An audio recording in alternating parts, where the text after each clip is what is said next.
the conduct of it. Anyway, we're here today because of people. And of course, Cyndicate Talks is the webinar series attached to our organization, Cyndicate. So for those that are watching today or in the future, or might be watching live on YouTube, welcome. And for those that come to it after, a Cyndicate Talks is an organization. We came together and said we want to educate business owners, and we want to give that education away for free.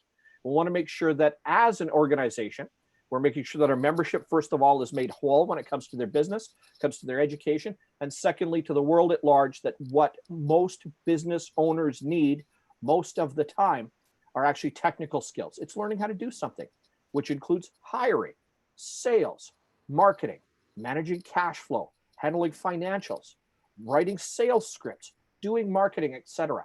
These things are tools, they're processes, they are learned, and they are a function that as a business owner, we have to constantly strive or push to learn and grow with.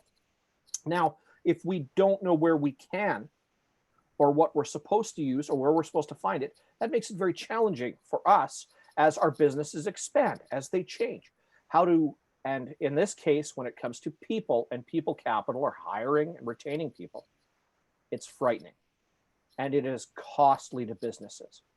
So from today, we're going to bring, of course, an expert like normal. This is something as the practice of a business coach. I work with business owners quite regularly, but there are people that specialize in this, where I am a generalist, where I help businesses overall understand format, tools, etc. It pays to bring in the real experts. And we have one today, and that'd be Ashley McCarney with Involvi Consulting, CPHR candidate, which is stellar recognition in the industry. Having had that in the past, I know it's not easy to come by, and normally you spend an awful lot of time to get it. So Ashley, welcome. And as a member of the tribe, of course, this is your second time on a Cyndicate Talks, yes, talking about something human resources related. Now, today we're going to focus primarily on hiring. Get good people. Right. A quick statistic. And we're going to take Alberta, of course. And in North America, you know, numbers can differ where you are. But in Alberta, the average business owner is accurate about 30% of the time hiring, which means that you're right 3 in 10 times. If you need 5 employees in your company, is what you're saying now is you might have to hire up to 50 people to find 5. You might have to hire 25 to find 5. You might have to hire 15 to find 5. If you're right 30% of the time, this number can expand and dwarf our efforts. And now when it comes to business owners, you're like, well, I'll just, you know, keep interviewing people. For business owners for a moment, I want you to equate the amount of time spent putting a job ad up, reading through all the resumes that are going to come in the form of application. And a lot of job owners will go to Kijiji, Facebook, etc.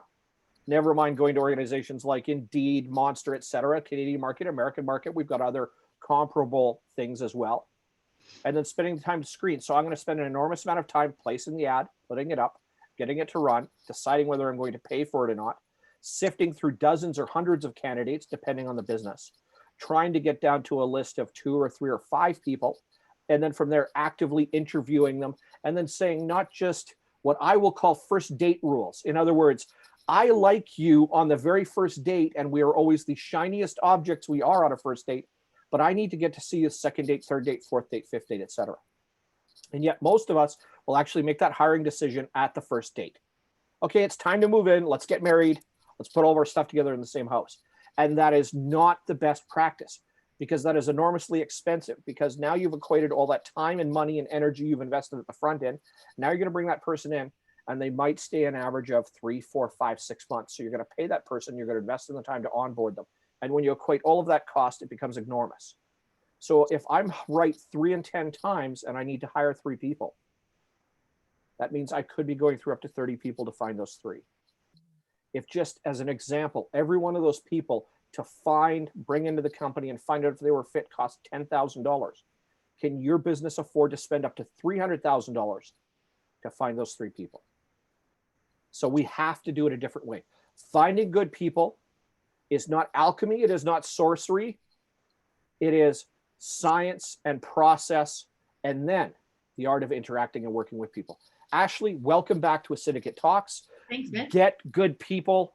So let's get started getting good people This is challenging as hell for most business owners. And as the market gets to watch us and share with us in the future, what is so difficult about finding good people? And then I will turn the floor over to you. Thanks. Yeah, no, it's, you touched on a lot of things in terms of finding good people is really about process. Yes, it's about learning what to do and what not to do, which we're not really going to touch on today, but I'm happy to answer questions. It's really about the process, trusting your gut, having good procedures in place within your organization, and using the tools that are available to you, whether they are costly. Some of them are very marginal when it comes to cost, or some of them are even free. And you just have to understand the avenues in which to use. So I'm going to share my screen here, so bear with me. Can everybody see? Just a second here. Can everybody see the presentation? Fabulous. Awesome. And so I'll start off by saying that I've been in human resources for over 10 years.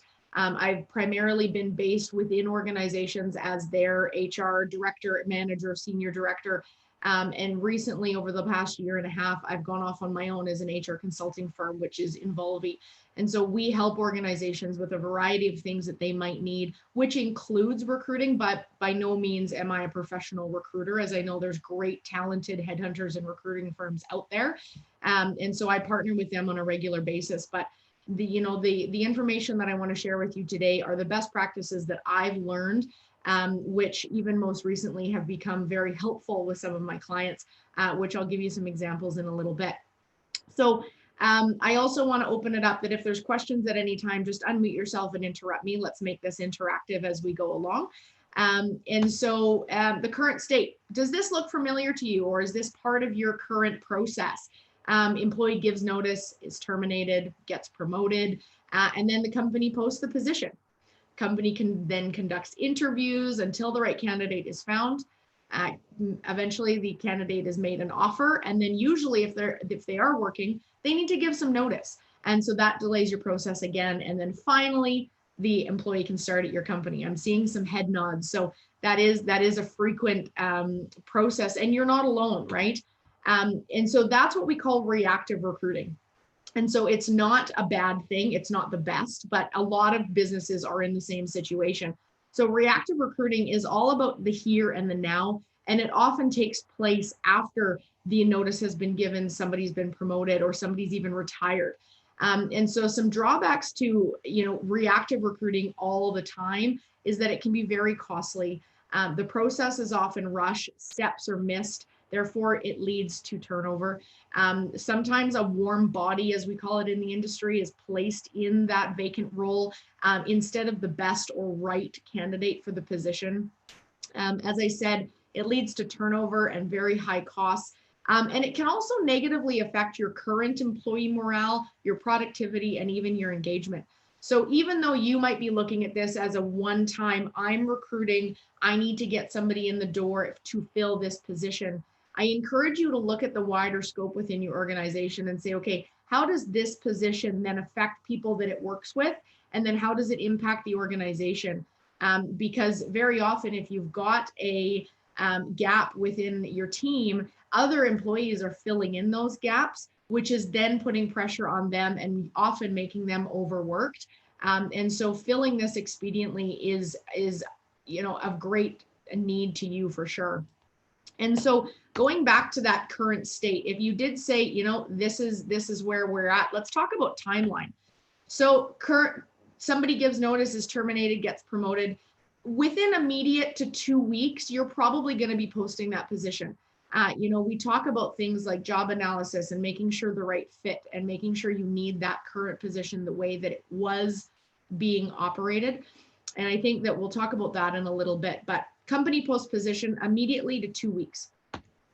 Company conducts interviews until the right candidate is found. I've seen this take 2 weeks. I've seen this take 6. Heaven forbid, I've seen it take 3 to 6 months if they're a really specialized position. So that can really delay your process, especially if you don't have an HR individual or somebody dedicated to recruitment within your business. That means the hiring manager is doing it off the side of their desk, which can delay the process even more.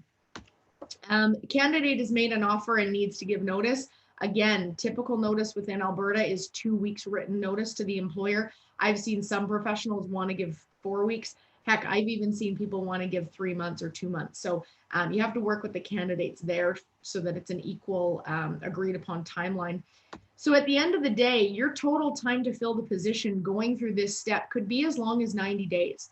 And so if you take a step back and you reflect, what if I was out without Joe in my organization for 90 days? What if I was without Sally for 90 days? What pressure, again, looking holistically at your company, does that put on your revenue, your employees, their morale, your payroll amounts with overtime and everything else? And so this is kind of where that peak hits of how much is it costing me to hire new employees. And so the average cost to hire, and a little bit different from what Mitch was saying, but still, you know, there are statistics out there. The average cost to hire for a new position that you're newly creating is about $4,000. But for a vacancy that somebody's left, promoted, terminated, retired, you're looking at 50 to 60% of an employee's salary.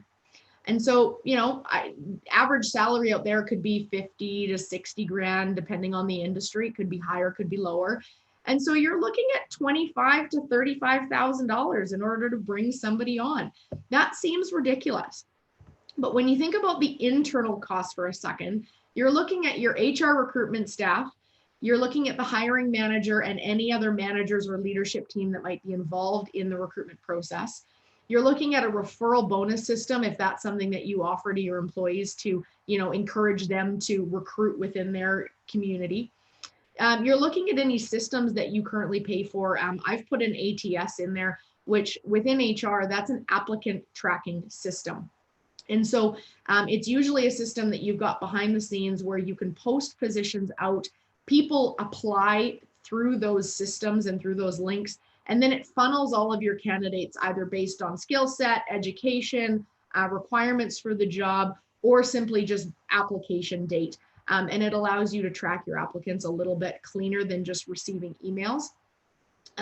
You're also looking at your productivity loss, current staff overtime, and training period for the new employee. Those are all internal costs, plus I'm sure a number of others that kind of get in the way. And then you're also looking at your external costs. So your job postings, if you're paying for those, and we'll talk about that in a bit, your marketing, your agency fees, if you are choosing to use a professional recruiter, whether it's a skilled position or whether you don't have the resources to recruit, a cost comes with them as well. We're also looking at events. So if you're doing recruitment events, career fairs, things like that, and then any background or drug testing that you might be doing through your organization as a requirement of onboarding that employee. And so I'll let you do these calculations on your own, but really your cost per hire, if you wanted to figure out what yours is for your organization, you're looking at your total external costs plus your total internal costs divided by the number of hires in a given period. And so it's fairly easy to discern if you want to figure it out, but you really have to give a number to those internal costs, which can sometimes be the tricky part. Because while they're quantitative, it may not be, ooh, that's that amount right there. And does anybody have any questions on that? No, I'll check in every once in a while just to make sure. But again, please feel free to pose a question or just take yourself off mute and ask those questions as we go. So the other thing that employers calculate very often, either the system that you're using does it for you, or I've done it manually for clients and employers in the past, is your turnover. So do you calculate your turnover? Do you have any idea what it might be? Turnover statistics are different depending on the industries, and it can be 7%, it can be 15%. In some higher turnover industries like hospitality and things like that, it could be as high as 50%, or heaven forbid, maybe you've had a lot of bad luck and it's more than that.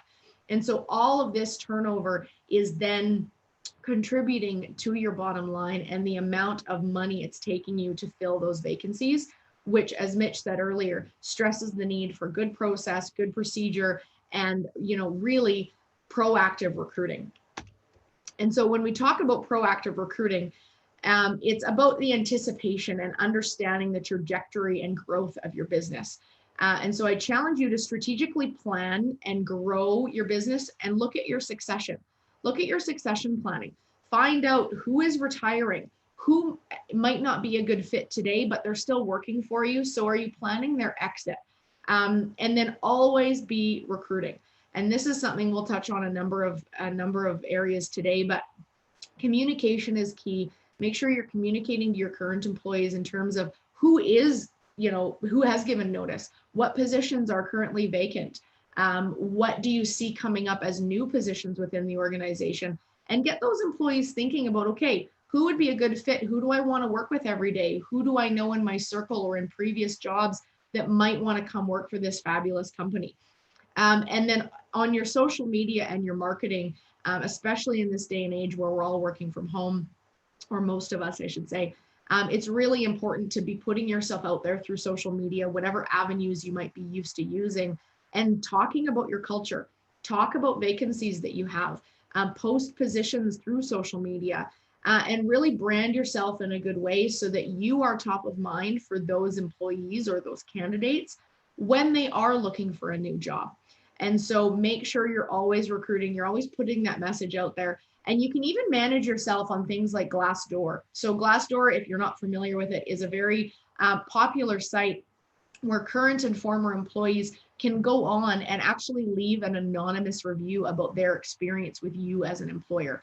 And so I've seen Glassdoors that are phenomenally managed, and I've seen Glassdoors that are not very well managed. And so, when you're a recruiter or a hiring manager and you're in an interview and that candidate says, so I saw these couple reviews on Glassdoor and they spout them off. Can you speak to those? It can very easily catch you off guard. So I encourage you to look at your Glassdoor page, read and review what's there.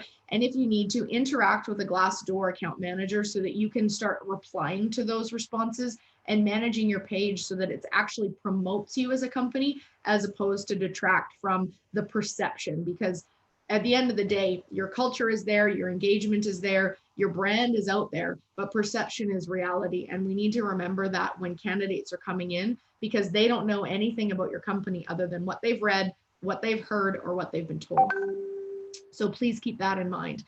The other thing that I'll say is keep a pipeline of candidates. And so I've done this with a number of organizations, and it's a common practice of mine. Whereas if you always have a posting out and it says, driver or something like that, administrative assistant, if it's a position that within your company that you either grow really quickly or you might have consistent turnover, or it just might be a really difficult position to fill, keep that posting up all the time, but make it clear in the posting that this is an ongoing posting. And then when you talk to candidates from that posting that have applied, make sure you communicate. This is a posting that while we have currently no vacancies, we like to keep a pipeline of active candidates so that if something comes up, we can call you right away and move the process along quicker. And so that's a really good opportunity for you to have in your toolbox. The other thing is if you've got one vacancy and you've talked to 4 or 5 people and 3 are really great, choose the best candidate today and then appeal to the other 2 and say, look, I have to be transparent. You were a finalist. You were one of our top candidates, but unfortunately we only have one position available today, but can I keep your resume on file for future things? And I know that a lot of employers might say that, and sometimes it's meaningful and people get called from those pipelines. Other times it may just be a common response, but I'd encourage you to follow up. If that's what you're telling potential candidates, then make sure you follow up and do as you say so that that brand reputation continues and you still get that really good following of potential employees. You think about those large brands out there like Google and Microsoft, and within Alberta, ATB, they've got a following of people that want to work there. And so you emulate yourself after those brands and recognize that they've got a really good following of potential candidates. And so how can you align with some of their strategies is, I think, one of the biggest things that you could come out of today with as a to-do. And that goes along with that consistent branding message as we've spoke about here. And then that employee engagement. So once you've managed your holistic external environment with your branding and your marketing and your postings and your communication to candidates, then I'd encourage you to look internally. Look at your employee engagement. Are you engaging with those employees? Do they feel like coming to work for more than just the paycheck? Are they invested in you and the company and the job that they're doing? And really, the fundamental piece of employee engagement is, are they coming to work and willing to do more than just what's expected? And an organization that has high employee engagement is experiencing low turnover. They've got high productivity. They've got low sickness, absent days, absenteeism rates. And they're getting a lot of referrals from current employees because they just want all their friends and family and ex-coworkers to work with them. And so make sure you're managing that employee engagement, because that will proactively help you in your recruiting, because it will reduce your turnover.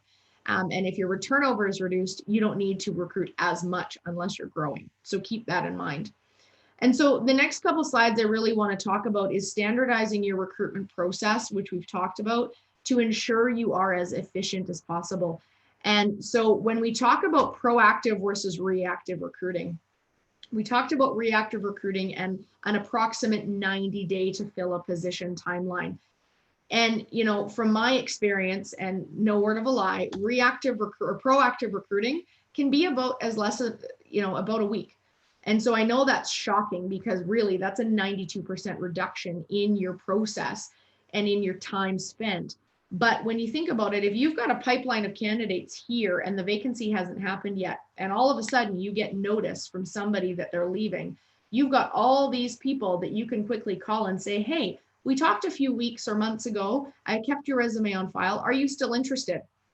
If they say yes, you know you've already interviewed them. You know you've already vetted them. So now all you need to do is follow the end process and provide an offer. And so that could be, if you have the abilities and the manpower within your team, that could be as low as a week. And so I encourage you to really look at your internal processes and see where you can make more efficiencies. So the steps to recruit effectively that we're going to talk about today is perfect your job description and your job posting. Next, we'll talk about your target market and your optimal recruiting platform. And then we'll move into a few interview steps and questions. Talk about reference checks and that whole testing piece very, very quickly. And then generally the offer and what that should entail. And again, each industry, each organization is going to look at this a little bit differently. And so I'm going to try and provide a general holistic view of some best practices, but then I encourage you to ask the questions or take it aside and kind of adapt it to your business, how you see it best working for you.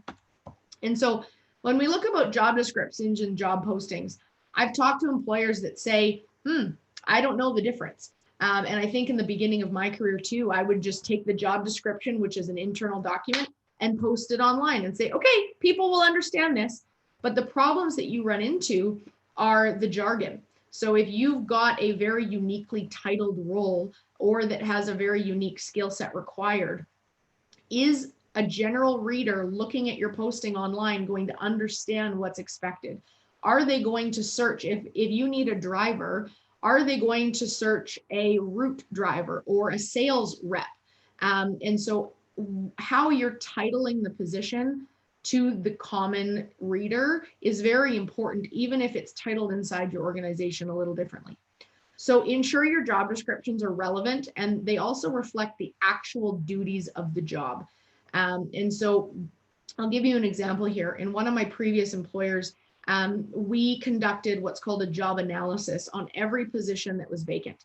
So as soon as something came vacant or we found a new role, we would take a step back and say, okay, I know that Joe completed this role exactly as this says in the past, but is this what's needed going forward? Does Joe need to do A, B, and C, or do we need to change that a little based on the needs of the business today? And so I encourage you to take that step back and really analyze that job and make sure you're not just filling Joe's role, that you're filling it with something that's actually needed. And then I'd also encourage you to verify that the knowledge, skills, abilities, or what we call KSAs, that they're accurate. Because and I'm going to use Joe again, as Joe has moved through the organization, maybe Joe got a degree, maybe Joe got an MBA, maybe Joe got his doctorate. And so when Joe leaves the position, do you need a doctorate to fill that role? Do you need even somebody with a degree? Maybe the equivalent work experience is enough and that would suit that role better.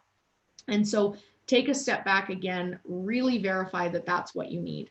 And then when it comes to the job postings, Create a company summary at the beginning, or sell the company. I've also heard it called a boilerplate.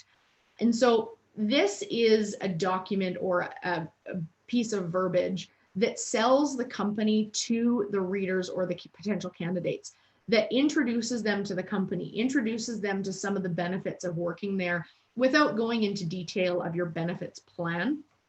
And so really make sure that you position the company in a really good way, that if I'm reading the job posting, it's starting out with, come work for Involvi Consulting. Involvi Consulting is an Edmonton-based organization that does XYZ. We pride ourselves on ABC, and this is what we offer to our clients in terms of growth, mobility, stability, variety within the job, things like that, that will actually excite them to keep reading.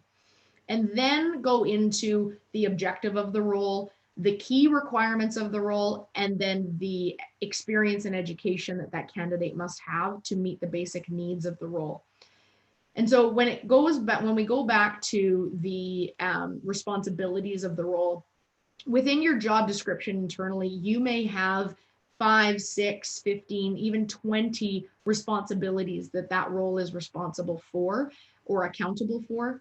And I would encourage you to pare that down to the top 6 to 10 that are really pertinent to that role.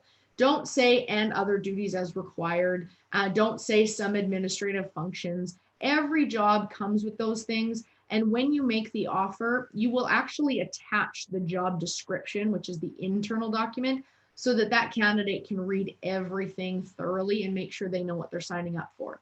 But when it comes to the job posting, make it attractive, hit the highlights, and get people interested and understanding what's required within that role. Do we have any questions so far? No? Awesome. Okay, thanks guys. Sorry, there's one in the chat there, Ashley. Oh, I'm sorry. As I'm sharing my screen, I can't see them. Sorry, I'll read it out for you because I'm the one who actually asked it. So, thanks, Justin. So let's say you're a business owner who's having a hard time defining your KSAs. Yep. We see that on job posting sites a lot. Maybe they can't define it. Maybe they're having, maybe they think they've defined it, but it's not really the right ones, and that's leading them down the wrong path for their hire. What's your in terms of defining those KSAs or getting help defining those KSAs, what's your recommendation around that? Yeah, so I think there's a number of them, and I think it depends on your resources that you have within your network and maybe your budget. So first of all, I would look at your competitors. I am not one for reinventing the wheel. If you need to steal shamelessly and read a bunch of your competitors' postings to get a gleam of that position and then customize it for yours, that's a really good way to start. Another way is to look at historically who you've hired that's been a success within that role and look at their responsibilities or their KSAs so that you can then take that and then model it accordingly. You can then, take it a step further. And if you don't have an HR individual working within your organization, look at, myself or another HR recruiter or consultant that can give you their expertise and provide input on, okay, this is what it's reading to me as an external third party. What do you want it to read? And then they can massage the wording there. And then there are, obviously those professional recruiters that can do it for you. So if you say, oh my gosh, this is overwhelming, I just need this job filled, and budget might not be your primary concern, then there is a lot of fabulous, external recruiters out there that will take the job, they will review it, they will customize it, they will tweak the wording, and then they'll put it out to their network. And so if that answers your question, Justin, I think there's a couple different things there. Okay, perfect. That's perfect, yeah. Awesome. Any other questions there, guys? No? Okay, awesome. So in terms of your target market and your recruiting platform, I think this is one thing that is my biggest learning curve over my career. And I think it's a key for a lot of small to medium, even large businesses that are recruiting. And I'll go by saying I have zero partnership with any of the brands that I'm going to talk about. I have zero alliances with any of them. It's just personal experience and professional experience that I'm gleaning upon. So I encourage you to look at your organization, look at your vacancy or the role you're trying to fill and say, okay, who is my target market for this position? Much like you do for your clients, Where do you market to find the clients or the customers for your business? You're doing the same thing from a recruiting standpoint. Who is your target market for that vacant position, and how am I going to reach them? Secondly is, where do they frequent? Social media, various schools that give a designation or technical skills related to that position, or maybe professional groups like unions, different organizations that are out there that people join that they can then, you can post within them. And then how are you asking them to apply is something else. So are you asking them to provide a resume? Are you asking them to provide a short video about themselves? Are you asking them to apply in person, online, by email, things like that? And so we have to make sure that we're really making it clear so that if I'm a candidate coming in, I can say, okay, this is what company X wants me to do. This is how I'm supposed to apply. And they've targeted me on different sites that I'm a part of. So some of those sites, and I know Mitch touched on a few earlier, but our sites are widening now that we are a virtual world, right? There's a lot of people still working day to day for sure, but we are much more virtual now. You know, we're looking at Facebook, we're looking at Kijiji, we're looking at Twitter, we're looking at Workopolis and Monster, which are some of our foundational job posting sites that have been around for a long time. LinkedIn has picked up their job postings. Indeed has become a great source. We're even looking at Instagram, as I said, union sites and post-secondary schools. And so some of those have a fee attached. Some of them have a fee or for free, and others are just for free. And so I encourage you to look at your budget, figure out what your target market is, and then what's going to be the most efficient way to find those people. And so I've had a lot of questions of, let's use Indeed, for example. Do I need to pay? Well, there is a free option, right? As with many of these. But if you do pay, how is that going to widen your reach? How is that going to expand the possibility that people are going to apply quicker? And so I really want you to look at, how can I do this the most efficient way within my budget? A lot of the post-secondary schools have very eager grads coming out, or co-op or intern students that you could use. And they also have posting sites for graduates that have left, or alumni that are coming back looking for jobs. And so there's a lot of things there that you can work within and try and be creative within your organization. The other one that we didn't even touch on here is your corporate site. And so 99% of organizations have a careers page on their corporate website, and there they do have everything that is posted. And so how do you leverage that site through your social media, through all of your online marketing at career fairs? I know when I used to do career fairs, it used to be, can I have your resume? Great, I'll read it over. I might ask you some questions, and then, okay, we'll give you a call. Now career fairs are interactive. There's computers there. People are applying online, you know, in the moment. They're doing ad hoc interviews in a different room on site. And so it's become a lot more efficient, and it's become real time, which is kind of where everybody's moving, especially with this digital age. So the interview process and questions. So current trends are moving towards new methods for candidates' response, and candidates' responses are much higher. So I encourage you to have authentic conversations and get to know the candidate, as opposed to basing things off a resume. So if we look at the traditional approach to interviewing and questions, you've got, probably you receive all your applications, you've screened them all, you've picked out those that you're interested in. And then you're looking, okay, do I do a phone interview? Most people do, just to touch base, see that candidate over the phone or visually through Zoom or Skype, just to get to know them and ask them some basic questions. In that, you can cover things off like designations, your KSAs, if you have an odd work schedule, you can see if that fits for them. You can even ask things like, what are your wage expectations? I use that a lot in my phone interviews, because if somebody's, looking for $40 an hour and my budget is like 18 to 25, I need to be honest and transparent with them and say, look, we're far apart on our wage here. Can you talk to me about why $40 is where you need to be? And then shed some light as to where you're thinking. And maybe the candidate is overqualified. Maybe the candidate is changing industries and think that they can get what they got previously. There's a lot of discussion that can happen there, But these opportunities are a very good time for you to actually get to know the candidate and ask some of those tough questions. The interview, I also find, is a two-way street. So you're interviewing that candidate to work for you and your company as much as they're interviewing you. And that should be the case if you're looking for a long-term employee, because we all know we work with our colleagues almost more than we visit our family at home, especially in the traditional go to work every day sense. And so you have to understand and make sure that this is a good fit for the candidates, and they have to make sure of that too. So, back to that traditional sense, we've got the interview, the first, second, and or final interview, depending on how many stages you've currently got. And then if you do any assessments or a work trial, which we'll talk about within the new methods. And so those are some of the things during the interview process that are commonly done within organizations. If we look at new methods, adapting to the new age of digital recruiting and things like that, we look at Zoom and digital interviews. I encourage you to physically see somebody on a screen or, in person before you bring them on board, because I think that adds another layer of that interaction, and those expectations are a little bit more solidified. I also have seen it really successful that do a coffee chat as opposed to a formal interview. There's something to be said. If you're a candidate and I'm sitting here and I'm answering questions and I'm writing down, how comfortable are you as a candidate, right?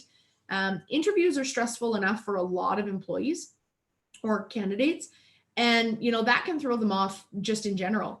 And so if you relax the environment, you go in with a predetermined set of questions that you'd like to ask, and then you just have a conversation. Oftentimes, a lot of information will come out of that conversation, even more so than a very structured interview. I've also seen group interviews.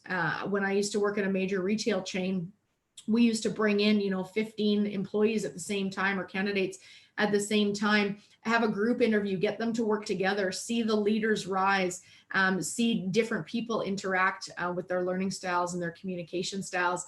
And with a number of managers or leaders in the room, it allowed us really to assess who was a good candidate, who was a good culture fit, who was technically inclined versus who was a leader. And then unfortunately, it also made those candidates that weren't a good fit stand out so that we could make a better recruiting decision. Get employees involved is the next point I'm going to say. So with regards to that coffee chat, a really good process I've used again in the past is HR and the hiring manager will do the initial interview to make sure that this candidate has the KSAs required to do the job, and that they meet the basic qualifications. And then get a few of your team leads or senior employees together and say, hey, can you guys take this candidate out for coffee? Get to know the candidate. Obviously prepare them with the things that you cannot say with regards to, human rights and employment standards, but get them to just have an informal conversation and see if it's a good fit. This has proven to be very successful in tight-knit working relationships where you're working in an office or in a tight-knit project group where you have to work together, because being the new person to that tight-knit of a group can be stressful enough. So meeting that group ahead of time has proven to be very good with regards to retention and engagement. And then going back to that assessments and or work trials, that is a traditional, interview technique, but it's also a new method, because if you have a tough position that you see a lot of turnover, or, it's physically demanding, or maybe it's not the most glamorous position, get that employee in or that candidate in for a half day or a couple hours to actually see it happen.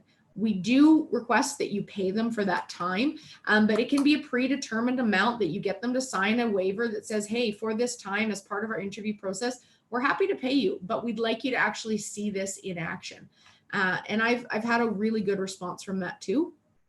And then with assessments, there are a ton of assessments out there, whether it's personality, whether it's skills, whether it's technical ability, whether it's educational verifications.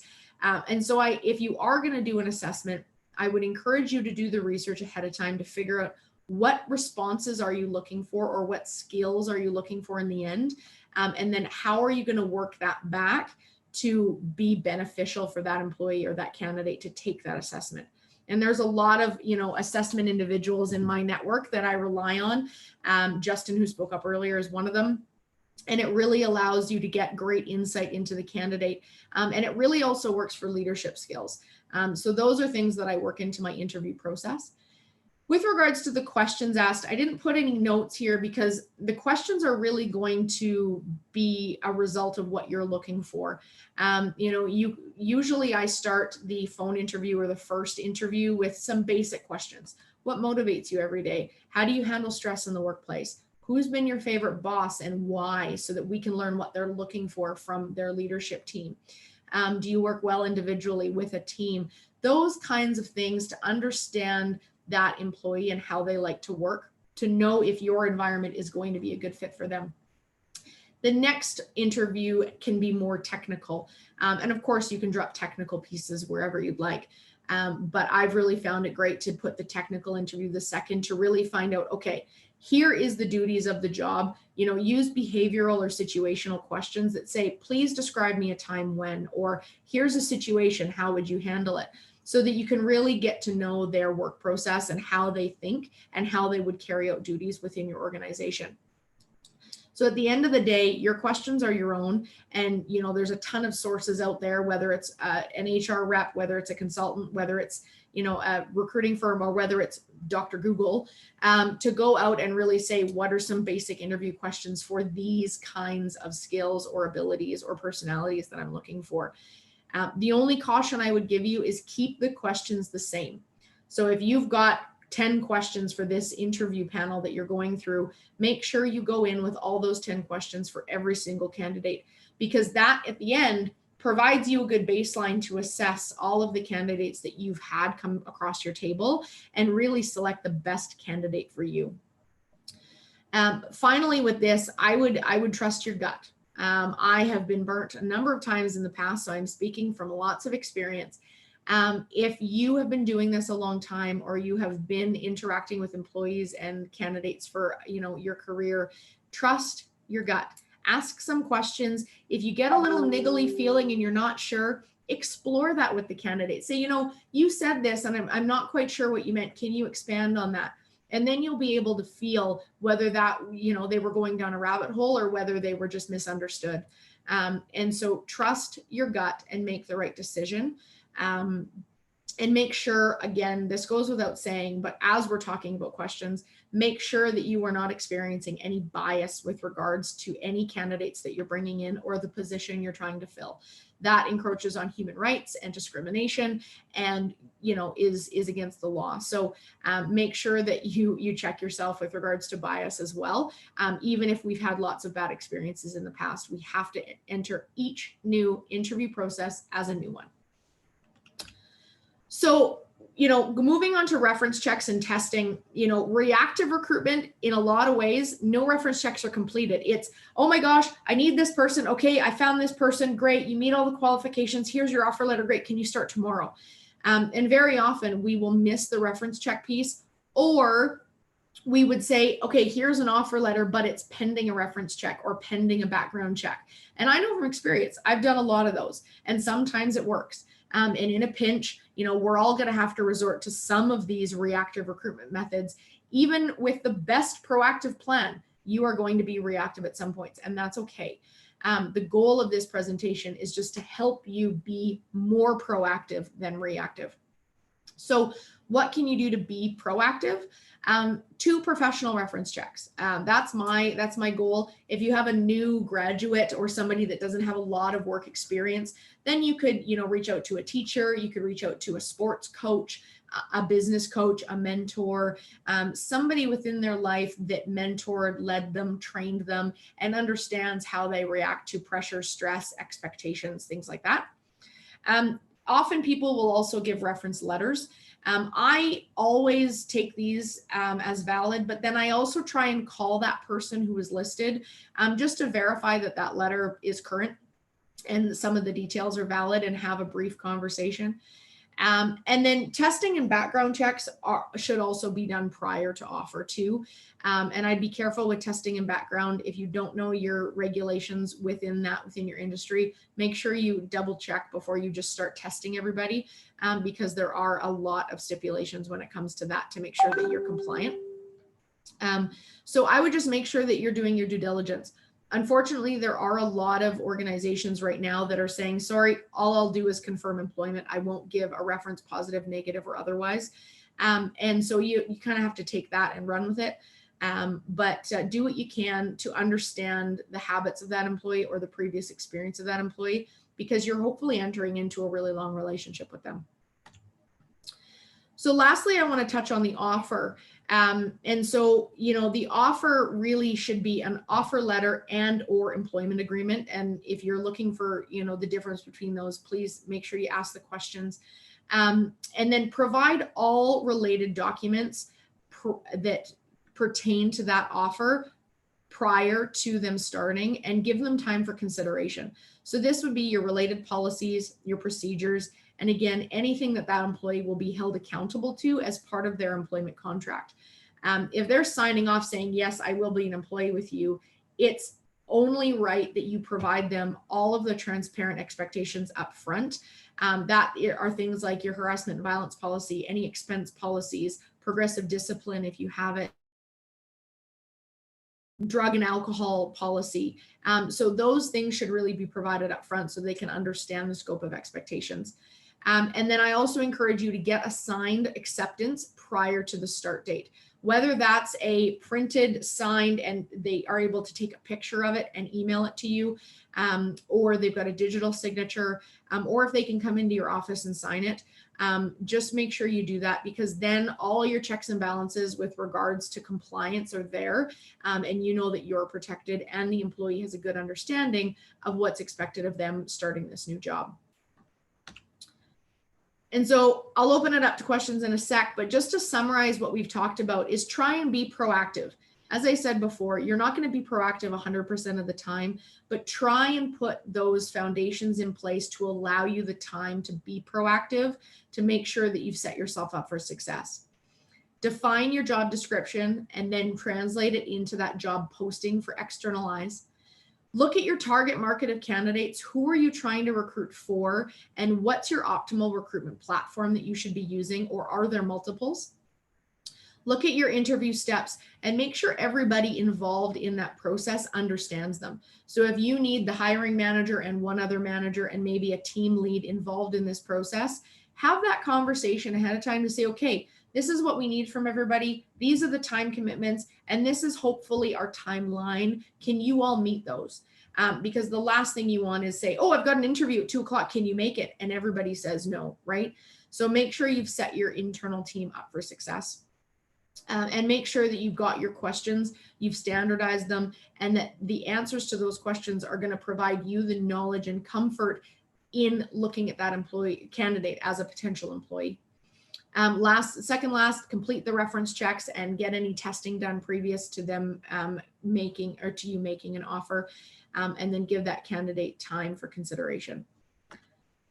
So thank you so much for your time today, guys. I know we've got a little bit of time left, so I'd open it up to any questions, or Mitch, if you have any other topics you want to kind of touch on or focus on, I'd love to chat about that. And then these are just my contact details if anybody has offline questions. Ladies and gentlemen, thank you for joining us. Questions, commentary right now, any thoughts, and of course, being able to communicate and connect with Ashley after is going to be incredibly important for you going forward in the business. I know because I use her quite regularly when it comes to my clients now, and I'm starting to make referrals in that direction too. So it's going to be very helpful for your business as well to at least have the resource to talk to from there. So questions and comments, floor is open. No? I have a question, and sorry, I'll get my video on here too. But when it comes to hiring for my business, a lot of times it's somebody that has no freaking clue what we do. And yeah. I put it in the ad, like it's all there. So really what it comes down to is I'm typically training a new person each and every time. Yeah. They're typically a little bit younger. So it's really about attitude is what I'm looking for, is the person that's willing to learn and willing to grow and that sort of thing. So, I mean, what types of questions would be ideal, or what type of wording in an ad would be ideal to weed out the idiots. I mean, there's so many times I get people that think they can DJ and they think they can be Tiesto or whoever right off the hop, and that's not even where we're going because we're dealing with weddings and stuff like that. I mean, that's a big deal. I'm sending people out to look after somebody's wedding day, so I need to make sure I get the right people. Yes, speaking from experience, you do. So I think there's a lot to unpack there. And I think some of it we can take offline in terms of what are the questions that you would be asking. I think those are specific to your business, Tarsi. But in terms of, making sure that you're, looking to find people that are willing to learn, ask those behavioral questions. Like, talk to me about a situation that you were put in that you knew nothing and you had to figure it out. How did you do that? Right. And ask those open-ended questions and actually cause them to think in that interview and think on their feet. You can also ask, talk to me about your training periods at your previous jobs. How do you like to learn? What's your learning style? What do you look for from your manager? And those kinds of questions will really gleam if they need their hand held, or if they're like, oh no, I got this. I went into that job. I knew what I was doing. I was fine. Right. And so you can learn a lot from that. And then from their answers, ask other questions that will help you expand. And then I think you asked another question at the beginning of that with regards to, how do you market yourself in terms of getting people that are willing to learn? Was that the other piece of it? Yeah, kind of wording the ads, so to speak. Yeah. And again, I think that's customizable for you offline, but in a general sense, it's really, asking the questions at the beginning of that boilerplate, advanced entertainment does XYZ, or have you always wanted to be a DJ? Let us help you. We're looking for people that are willing to learn and that want to do this and If this fits the bill, read below and apply for this job, right? And so you have to put your marketing hat on a little bit to sell yourself in the beginning of that posting. But at the end of the day, it's about the interview questions and gleaming whether they're willing to learn or not, and molding them accordingly. And the other piece of it is setting your expectations. There's nothing wrong in an interview for you saying, look, I've had people that have not understood this, and you are managing the music at somebody's wedding. Do you realize, have you been married? Do you realize what a special day that is? Do you realize the pressure that we are under to make this perfect? Right? And kind of talk it through with them and see their response. And that will help you understand their situation. Cool. To mirror what Ashley's saying right now, job ads are no longer technical documents or no longer technical processes anymore. They are marketing for your business. And in fact, the number of competitors and vendors or clients and customers that you're working with that are at least casually aware when you are hiring and taking that as an indicator that your business is doing well is incredibly important. So the show that your business puts on when it's looking for staff, the language choices it has, and the way it goes about doing it is incredible. To change it over to the other side for a moment, the number of people that have gone into ads, depending on role, and one of them that stands out most of all is the number of marketing professionals that have made cereal boxes for their resume, or the people that have sent custom donuts with their resume attached to the top just to apply for a job because they know that they're going to grab the attention of the hiring manager, HR professional, et cetera, right? Mm-hmm. So presentation is critical and vital. And that becomes then for your business far more about marketing than it does about actually attracting good talent. Because if you get enough eyeballs, then you're gonna get the curious. If you get the curious, you're gonna get the enlightened, the interested, or the intelligent. They're going to look to respond to you. And then when you're interviewing as well, to back up to the beginning and to add to what Ashley said, and asking questions in a way and asking those questions that you think to yourself, I should have asked the last time, should absolutely come into this one. But you should be asking as well about conflict resolution, how people are going to deal with people. And Tarsi, for your business, people are going to be working with other people in public. How do they deal when somebody is drunk making the same request all in a row? How many times can one drunk person ask for Cotton Eye Joe? I don't know, but we're about to find out. And that's actually, that is a question I ask anyway, that one. How are we going to deal with drunks? Yep. How are we going to deal with drunks, but how are you going to deal with me? How are you going to deal with a disgruntled groom? How are you going to deal with somebody at a birthday party? How are you going to deal with, et cetera? How are you going to deal with everybody at 1 o'clock in the morning at karaoke night on a Thursday, if we can ever get back to that? So these are questions that must be asked ahead of time, because more important than the answer is the way they think they're answering for you. In other words, are you answering to me as the interviewer trying to impress? Or are you answering because it's thought-provoking or you actually have something to say? So the further or the deeper you can go in lines and layers of questions, the more likely you are to get a sense of who the real person is. And then the more likely you are to be able to come up with a really solid judgment whether or not they can fit for your business or not. And I think just to add to that, Tarsi, is once you, I mean, for those that have been recruiting for a long time, or, you know, if you're new to it, once you've been doing it for a while, you will learn if somebody comes to an interview with all of their answers memorized in their head, because they will sound like they're, you know, reading a book, right? And it's not authentic. The conversation doesn't flow. There's a clear stop, middle, and end to every answer that they've got. And so I encourage you to, you know, pull those people out of their comfort zones and challenge them a little bit in the interview so that you can see their authentic self. Because there are some serial interviewers out there, and it's not like they're bad candidates. They just maybe haven't had the feedback that says, look, you know, I'm not getting to see who you really are right now, and this is important for you to enter into this relationship with me. So, you know, let's peel back the layers. I've also had people that have come in and they're visibly shaking or, you know, twitching, and they're so nervous that I'll just stop the interview and I'll say, okay, you know, from you to me, it's just you and me in a room. Like, let's just take a breath, because I'm getting the sense that you're super anxious or you're super nervous. So what can I help you to, how can I help you kind of relax in the moment so that this is a beneficial interview for you? And sometimes just saying that allows them to go, okay, you know what I'm going through. Okay, now let's really talk, right? And so we a lot of time we treat interviews like this formal two-way, you're on that side, I'm on this side interview. But if you take the form of that coffee chat and kind of just open up a conversation and make it fluid, you'll often adapt the comfort level of the candidate to what you're looking for. Very cool. Well, Yeah. thank you for that. Yeah, and we should probably talk offline as well. But I have to step away, you guys. I got to Zoom with Matt right away. So talking about barter place. So we will talk to you guys very soon. Thanks for joining, Tarsi. Thanks, Ashley. We're coming to the top of our clock as it is. So for today, hiring, get great people for your business, a Cyndicate Talk. Once more, Ashley, thank you for being able to share your expertise, insight, and advice for everybody that came and joined us. For those that came and joined us on YouTube as well, please do not hesitate. You saw her splash screen at the end, back up to it, or if you're watching from the front end, go right to near the end of the video, find her information, reach out to her. Of course, come and join us on Cyndicate.